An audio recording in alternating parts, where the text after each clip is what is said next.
Olá, hoje eu vou falar sobre a evolução do computador, né? Trabalho em equipe proposto por professor Guna e a nossa equipe é composta por Ana Carolina, Everton Wallace, Felipe Neiva, João Alcântara e João Veloso. Nós sabemos muito sobre a importância da computação, principalmente hoje em dia, né? E como ela possibilita novos horizontes à sociedade, né? Hoje, por exemplo, né, como está demonstrado na imagem no slide, a computação facilitou muito a organização de dados, né? Por exemplo, na COVID, a gente tem a possibilidade de organização de casos, né, de testes de vacinas, né? Sem a computação isso seria possível, porém demandaria mais atenção e mais tempo, né? Porque não teria como computar isso, né?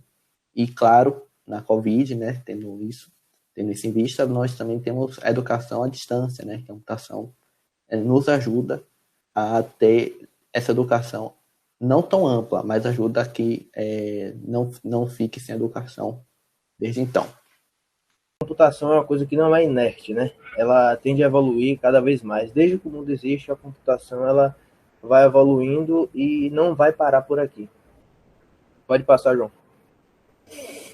E aí, a gente separou aqui também os primórdios da computação. A gente vai falar sobre os principais inventos, né? E como começou tudo, né? Na realidade. Dá o primeiro clique aí, João. Antigamente, as pessoas elas usavam coisas tradicionais para fazer os cálculos. Elas usavam pedras, galhos, coisas que a gente pode contar, né? Até mesmo os dedos da mão. Até porque a gente conta no sistema decimal e por isso são os 10 dedos da mão, né? O que causa isso. Quando os cálculos eles foram ficando mais difíceis, ocorreu o surgimento do ábaco. Pode passar, João. O, o ábaco, vai aparecer a imagem também aí. O ábaco, ele, né, foi o primeiro instrumento, né, feito para calcular. Ele era feito com várias cordas paralelas, né? Era um instrumento com várias cordas paralelas e com arruelas deslizantes, que significavam a quantidade que a pessoa queria trabalhar. Só que o tempo foi passando e os cálculos também foram ficando mais trabalhosos. Então a gente precisava de um novo tipo de instrumentos para poder trabalhar com esses cálculos. E foi aí que surgiu a régua de cálculo, né? João vai passar aí, vai aparecer a imagem. A régua de cálculo, ela foi uma invenção feita por William Olfhead. Ele montou isso como valores pré-meditados já, valores já escritos na régua. E quando você passava, tipo, outra régua por cima dela, ela dava um valor imediato. Eram cálculos já feitos que quando você, dependendo da posição que você utilizasse a régua, ela já dizia o produto do que foi feito. Só que o tempo foi passando, e com o tempo passando, as necessidades foram aumentando, né? Como eu disse, do ábaco para a régua de cálculos. Pode passar? Com o tempo que as coisas foram passando, chegou novas necessidades, né? Então, Blaise Pascal, né, é conhecido por outras invenções também, ele teve a brilhante ideia de montar uma máquina que fizesse as 4 operações, a pascalina, como foi chamado. Porém, essa máquina que fazia as 4 operações, a ideia dele de fazer 4 operações não deu certo. Ele conseguiu apenas fazer 2 operações, adição e subtração, e não foi uma calculadora bem comercializada na época. Então, com o passar do tempo, outro rapaz chamado Thomas de Colmar, ele levou em conta uma teoria de Leibniz, que era a teoria do logaritmo que ele inventou, e criou a calculadora chamada aritmometer. Ela foi a primeira calculadora que possuía as 4 operações, e foi a primeira calculadora que foi realmente comercializada com sucesso. Pode passar, João? Com o passar do tempo, né? Estou falando isso toda hora, mas realmente com o passar do tempo, a gente foi tendo novas necessidades e as invenções não foram parando. Um homem, ele precisava, o nome dele era Joseph Mary Jacquard, ele viu o tempo, ele era um costureiro, ele viu o tempo que ele gastava para costurar as coisas, e ele pensou como ele podia fazer para essas coisas pararem de ser apenas manuais e formar automático, e ser de uma forma automática. Então ele montou o tear programável, né? Ele, através de cartões perfurados que ele inseria na máquina, a máquina cortava o tecido de uma forma. A gente teve também, a partir de babagem,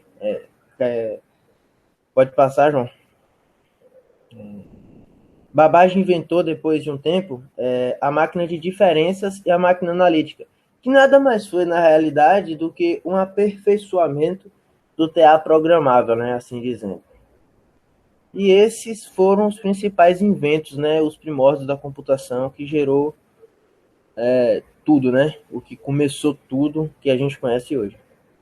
Pode passar.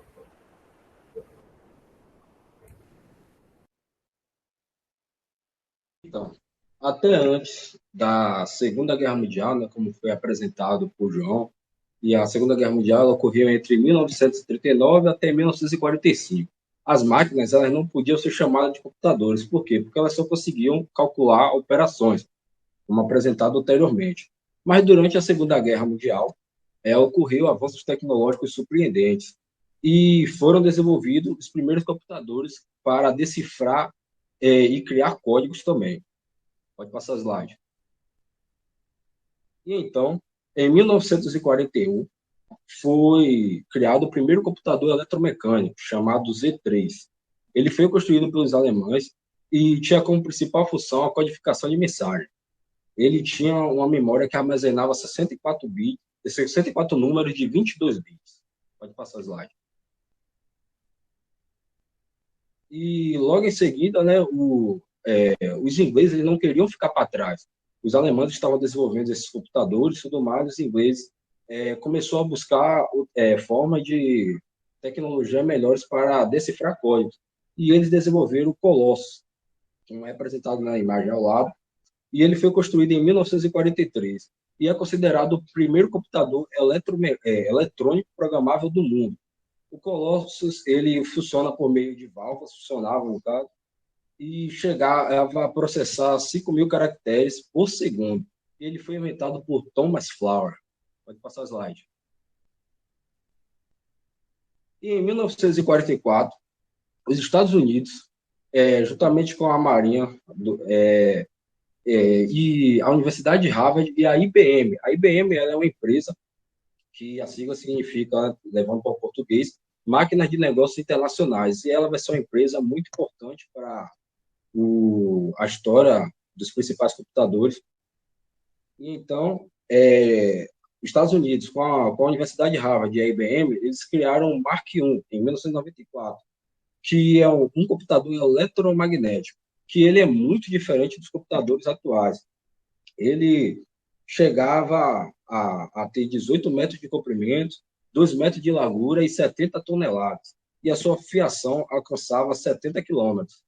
E com a chegada dos computadores eletrônicos, mais à frente, que vai ser dito no slide, ele foi deixado para trás. Pode passar. E em 1945, John von Neumann, engenheiro matemático e húngaro e naturalizado americano, desenvolveu um projeto de computador baseado na lógica, com armazenamento eletrônico de informação e de dados de programação. Esse computador ele conseguia processar dados com a necessidade do usuário. E mais tarde ele conseguiu ser construído, né? E esse computador é o EDVAC, que significa, trazendo para o português, computador automático eletrônico discreto e variável. Ele ocupava 45,5 metros quadrados e pesava 7.850 quilos. Pode passar a slide. E chegamos ao tão esperado ENIAC, que é conhecido por todos, né? Que entende um pouco do ramo da computação, até mesmo quem não entende já ouviu falar do ENIAC, que foi desenvolvido por John Malkin e Preston Eckert em 1946. Ele foi desenvolvido juntamente com os cientistas da Universidade da Pensilvânia e o ENIAC é um computador eletrônico que possuía aproximadamente 30 toneladas, 18.000 válvulas e chegava a ser até 1.000 vezes mais rápido que os computadores daquela época. ele realizava mais ou menos 5.000 operações por segundo. Pode passar slide. Em 1951, foi desenvolvido o UNIVAC, que é o computador automático universal. Ele foi o primeiro computador a ser comercializado. E ele foi desenvolvido pelos mesmos desenvolvedores do ENIAC, que foi o Preston Eckert e John Malcolm. E eles executavam 1.905 operações por segundo, e o seu preço chegou ao mercado por 1 milhão. Pode passar. E entre 1952 e 1953, a empresa que eu já mencionei anteriormente, que é a IBM, ela construiu 2 computadores. O IBM 701, que foi construído em 1952, como está representada a primeira imagem, é o 701, e o 650, ele foi produzido em 1953. Eles foram os primeiros computadores digitais produzidos por essa empresa. E a IBM 650 foi o primeiro computador produzido em massa no mundo. Ele chegou a ter 2.000 cópias. E o último lançamento desse IBM 650 foi em 1962. E foi o primeiro computador a ter um lucro significativo. Pode passar. E no dia 11 de abril de 1976, foi lançado o Apple One por Steve Jobs e Steve Wozniak. E ele acreditava que somente 200, acredita-se, na verdade, né, que aproximadamente 200 unidades desse computador foram fabricadas, todos de maneira manual mesmo. Não sei se todos conhecem, mas a história da Apple, né, que foi uma empresa que começou dentro de uma garagem e tudo mais, e foi lá que foi produzido o primeiro computador, o Apple One, da empresa. E ele chegou ao preço no mercado de 666 dólares e 66 centavos. E somente teve 200 unidades fabricadas, e no ano seguinte eles já conseguiram produzir o Apple II. Pode avançar. E em 1981, a empresa IBM lançou seu primeiro computador pessoal, que foi o IBM 5051. Ele chegou ao mercado por um valor de 1.565 dólares. Ele tinha um processador Intel de 4,77 MHz, memória de 16 KB, e a empresa estava pretendendo vender 5.000 cópias, só que ela conseguiu vender 1 milhão de cópias. Foi um marco bem histórico, na verdade, para a história dos computadores. Pode avançar. Então, como sabemos, os computadores fazem parte do nosso cotidiano, onde são capazes de armazenar, de transmitir informações de maneira automática. Durante séculos, as máquinas foram se evoluindo, tanto na arquitetura, na engenharia, na matemática, na eletrônica, para que facilitasse o uso do seu sistema de forma rápida e fácil e as informações que foram transmitidas. Então, em torno de 1940, surgiu os primeiros computadores, que utilizavam válvulas em painéis de programação, que era feito com painéis através de fios. Eles eram grandes esteticamente, consumiam muita energia, utilizava a linguagem de máquina, que é a mais primitiva dos idiomas. É uma coleção de dígitos, ou bits binários, que o computador utilizava para ler e interpretar, e ainda não existia o sistema operacional, como, por exemplo, a ENIAC, que consumia cerca de 200 kW e possuía 19.000 válvulas. Pode passar. Então, na segunda fase, que foi de 1956 a 1965, os computadores utilizavam transitores de sistema Ingot. Há também um aumento da velocidade, maior armazenamento. Os computadores eram menores, eram bem menores que hoje em dia. A automatização da tarefa, que antes eram manuais, o surgimento das primeiras linguagens de programação, como a Fortran, que foi em 1957. Que é uma linguagem de alto nível, revolucionária e inovadora, onde tudo começou com John Beckes, que ele apresentou uma proposta de linguagem de baixo nível, chamada Assembly. Mas com o surgimento da Fortran, ficou muito mais fácil e simples de escrever códigos, evitando alguns erros que eram muito comuns na Assembly. Pode passar. Pode passar. Durante a terceira fase, aconteceu em 1966 e 1970. Os computadores utilizaram circuitos integrados que aumentou o aumento do poder de processamento, a devolução do processador e a divisão de memórias em partições, a multiprogramação que executava programas alternamente sem deixar a CPU ociosa, ou seja, poderia utilizar vários programas sem causar nenhum problema. Pode passar. E a quarta fase surgiu em 1970, até os dias de hoje, que deu início aos computadores pessoais e aos maiores concorrências no mercado, com diferentes sistemas que possibilitavam multitarefas com mais processadores, com menor gasto de energia e executavam programas simultaneamente. Então, durante a década de 90, houve uma expansão gigantesca dos computadores, além do surgimento do de mão, ou seja, o smartphone, as conexões móveis.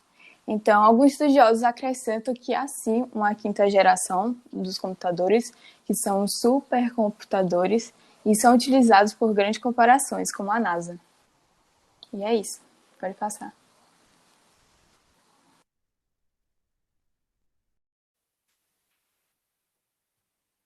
Bom, agora vamos falar dos processadores, né? Que é uma peça muito importante para todo e qualquer dispositivo eletrônico, né? Principalmente o computador.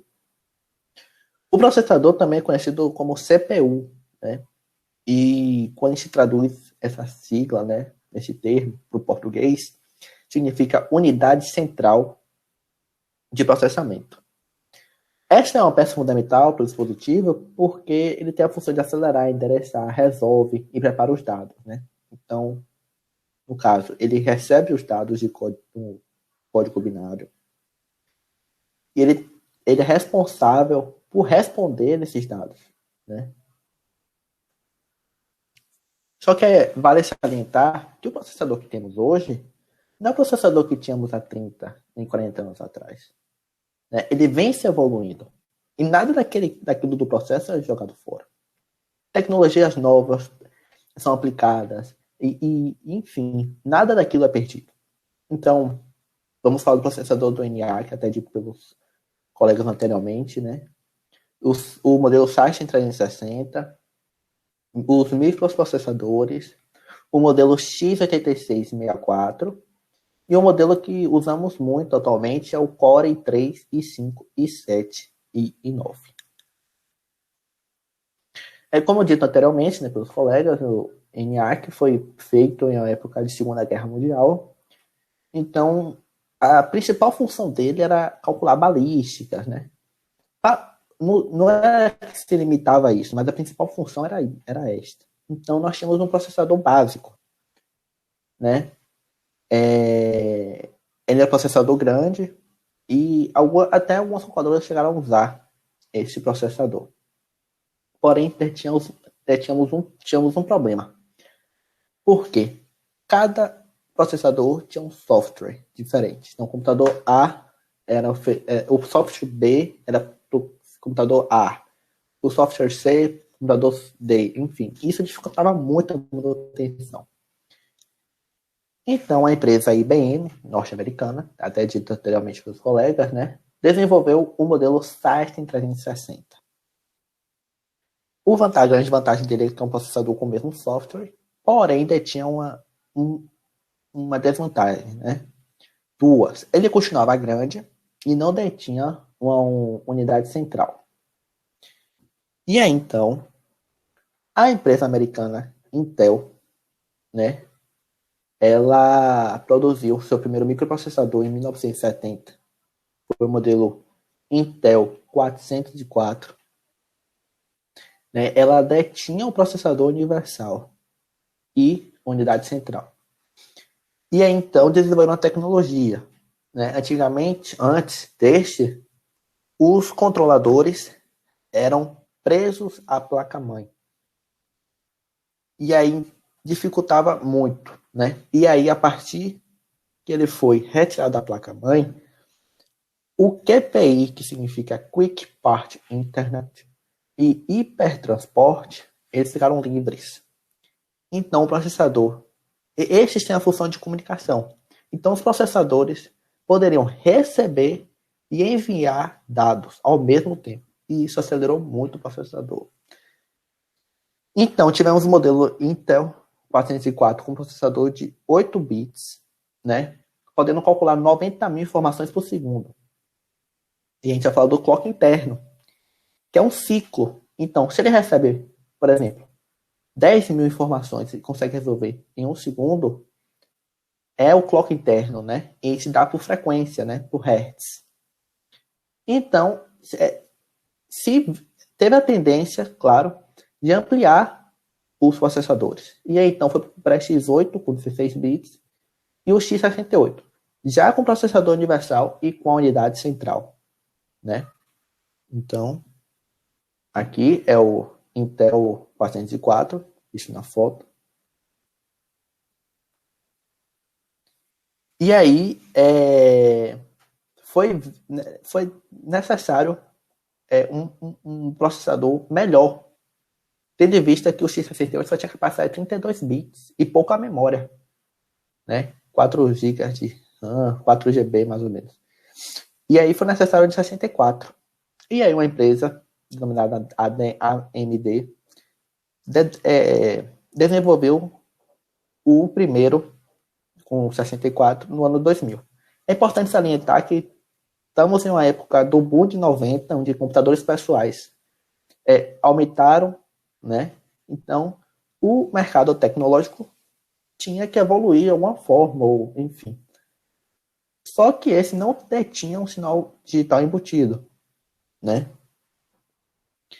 E aí, então, teve o que usamos atualmente, né? Que é o Core i3, i5, i7 e i9. Então, nós tivemos 3 evoluções, né? Então, detém uma placa digital, né?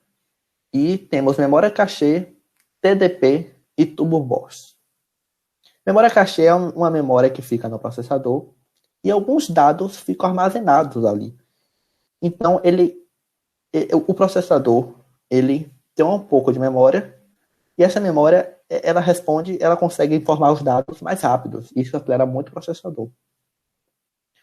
Né? O tubo BOS é o seguinte, vamos supor, o modelo i3, que é considerado como básico, ele tem de 2 a 4 núcleos.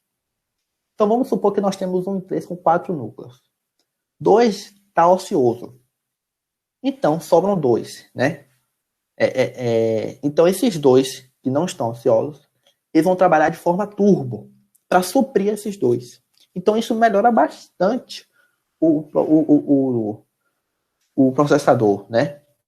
E aí nós temos o TDP, que é um ventiladorzinho, né? Falando de grosso modo, que faz com que o calor não afete o processador, né? Porque, claro, o processador está dissipando energia. Né? Nós temos, então, o i3, né? Que é, como já dito, né? Básico, 2 a 4 núcleos, podendo fornecer aí de 3.6 GHz, né? Que é o clock. O i5, que é o intermediário, com 6 núcleos, podendo 4.3 GHz.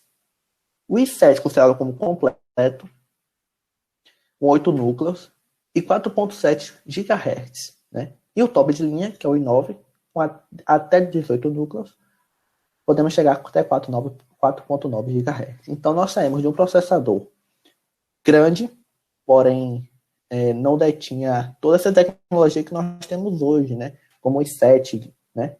Nós temos várias tecnologias que foram avançadas, né? Então, isso melhorou bastante o desenvolvimento dos processadores, claro, né? Visto que tiveram descobertas e afins. Então, né, nós saímos dos processadores, né, que a gente viu que era importante para todo e qualquer dispositivo eletrônico, e vamos para as memórias, né, que também é um dispositivo essencial para todo e qualquer dispositivo, seja videogame, computador, celular, enfim, né.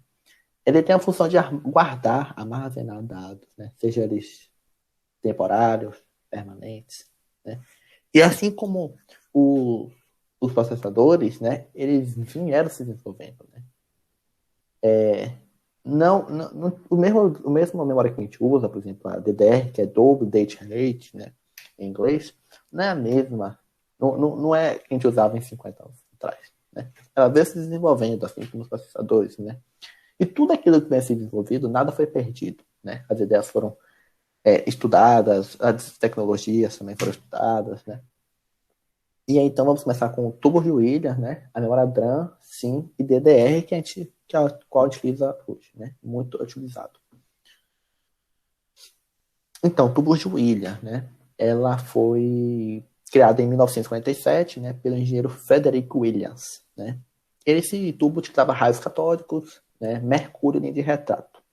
Os dados que seriam armazenados passariam pelo mercúrio como forma de vibração, e assim o dispositivo faria a conversão, né? Logicamente pelo meio da linha de retrato. A vantagem dele é que é o primeiro dispositivo que consegue armazenar memória, nós podemos, assim como os processadores, o primeiro processador, nós tínhamos aquele problema de hardware e software diferentes, né? Então foi feito para um dispositivo específico, né? E assim como o processador, nós tínhamos um problema de tamanho, né? Então nós podemos perceber que a forma, né, das primeiras processadores, memórias, elas se desenvolvendo principalmente pelo tamanho e principalmente do software exclusivo, hardware exclusivo, né? E aí, então, lembrando que tubos de Williams eram memória de acesso aleatório, né? A Intel, né, empresa norte-americana, como já vimos anteriormente, desenvolveu a DRAM, né, que é memória de acesso aleatório dinâmico, né? Foi primeiramente usada em calculadoras, né? E foi aquela que conseguiu trazer um software universal, né? Só que ela teve problemas, né, de fragilidade, enfim. E a Intel desenvolveu, corrigindo esses defeitos, né, a DRAM 1103, né?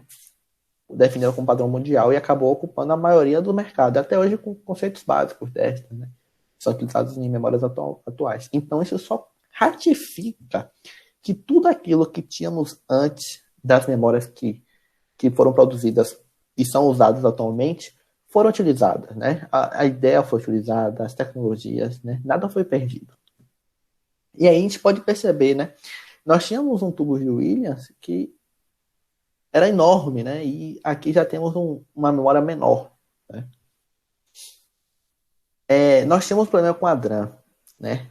A DRAM, ela se conectava juntamente com a placa-mãe, né? Dificultando manutenção e, claro, né? Quando dificulta a fragilidade. E quando é conectada à placa-mãe, nós não podemos aumentar aquela quantidade de memórias, bits, enfim. Então se desenvolveu assim, né? E traduzindo em português, módulo de memória em linha única. Então nós tínhamos a primeira memória que era fora da placa-mãe, né?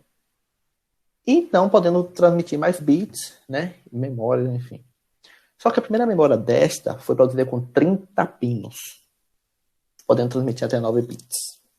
Porém tiveram alguns problemas, principalmente de fragilidade, né? Que ficarava rápido. Então se desenvolveu mesmo tipo, assim, só que com 72 pinos, podem transmitir até 32 pinos. Então nós vemos que saímos de 30 pinos para 72 e saímos de 9 bits para 32 bits. Então só mostra que vem evoluindo, nada daquilo foi perdido, né? Então o mercado pedia mais memória, pedia mais bits. Tentaram desenvolver a RIM. Entretanto, esta não foi se evoluindo conforme a computação foi se evoluindo. Então, ela não foi amplamente utilizada. Ela chegou até a ser usada em videogame, mas não foi amplamente utilizada. Então, o mercado ainda continuava a pedir a memória com mais bits, né? Com mais frequência, né? Melhor, com mais capacidade. E aí se desenvolveram a DDR, Double Date Rate, né? Então nós temos 3, né? DDR, DDR2, DDR3. Podendo atingir 2.400 MHz e 64 bits. Entretanto, essa memória não atingia a mesma velocidade do processador. E aí, utilizaram a tecnologia chamada Dual Channel, e fez com que essa memória, em vez de trabalhar com 64 bits, que era usado no DDR, né, trabalhasse no DDR, né, primeiramente, o primeiro feito, pudesse usar 128 bits, né? Então, ao geral, né, nós saímos de uma memória enorme com acesso aleatório e viemos para um DDR, né, que é fora da placa-mãe, podendo transmitir até 128 bits e com 2000 MHz, né? Então, a memória se desenvolveu muito. Bom, e tendo esse conhecimento sobre a história da computação e sobre a computação em si, o que podemos esperar para o seu futuro? Antes de mais nada, a gente pode ressaltar que estamos vivendo na era da informação, na qual nos tornamos quase que totalmente dependentes dos computadores e assim gerando milhões de dados diariamente ao redor do mundo. E sabemos também que esses dados eles precisam ser processados e analisados, mas a cada ano que passa, o aumento do poder dos processadores da máquina, eles estão diminuindo. Mas como assim? Como podemos perceber, os processadores eles são compostos por circuitos eletrônicos. E dentro desses circuitos eletrônicos, temos o componente chamado de transistores, que são responsáveis pela intensidade ou pela passagem de corrente elétrica dentro do processador. Então, podemos fazer uma relação de que quanto mais transistores em um processador, mais potente ele é. Então, é isso que as empresas fazem a cada ano que passa. Mas será que é possível, a cada ano que passa, a gente adicionar mais transistores dentro desses processadores? Já vou logo adiantando que não. E que a gente se esbarra no que chamamos de lei de Moore, que quando ela foi idealizada, ela determinou que o poder de processamento das máquinas, elas dobrariam a cada 2 anos. Ou seja, a cada 2 anos, o número de transistores dentro de um processador, ele dobraria. Mas atualmente, a gente chegou a um ponto tão avançado da construção dessa tecnologia que está se tornando cada vez mais difícil inserir esses componentes nos circuitos, chegando assim ao fim da lei de Moore. Portanto, a gente pode prever que essa limitação, juntamente com a quantidade de dados crescendo em forma exponencial, a gente ficaria preso nessa relação. Pode passar, por favor. Bom, e aqui que a gente entra na nova era da computação, que é a computação quântica. E o que seria essa computação quântica ou computador quântico? Diferente dos computadores atuais, que utilizam os bits como as menores formas de unidades de informação, os computadores quânticos, eles utilizam os qubits, ou os bits quânticos. Ou seja, enquanto os computadores clássicos, que utilizam os conceitos da física clássica, conseguem representar o 0 ou 1 para a passagem de corrente elétrica ou não, os computadores quânticos, que utilizam conceitos da física quântica, eles são capazes de representar 0 ou 1, ou uma superposição de 0 ou 1. Ou seja, ele consegue, ao mesmo tempo, interpretar esses dois valores. E, devido a isso, foi concluído que o poder de processamento dessas máquinas, dessa nova tecnologia, ela é meio que inigualável com os computadores atuais, porque eles são capazes de realizar cálculos em um espaço de tempo muito menor. E sabemos também que essa tecnologia ainda está em desenvolvimento devido a pouco conhecimento sobre a área e pouco, digamos que, investimento, né? Mas, devido a essa tecnologia também, podemos concluir que sim, ela será o futuro da computação e ela irá trazer benefícios para todas as áreas, né? Não só em relação a a área da tecnologia em si, mas para a área médica, para a farmacêutica, e já trazendo de novo para a área tecnológica, podemos ter a evolução das inteligências artificiais, aprendizado de máquina, o que resultará em um grande avanço para o conhecimento humano. Pode passar.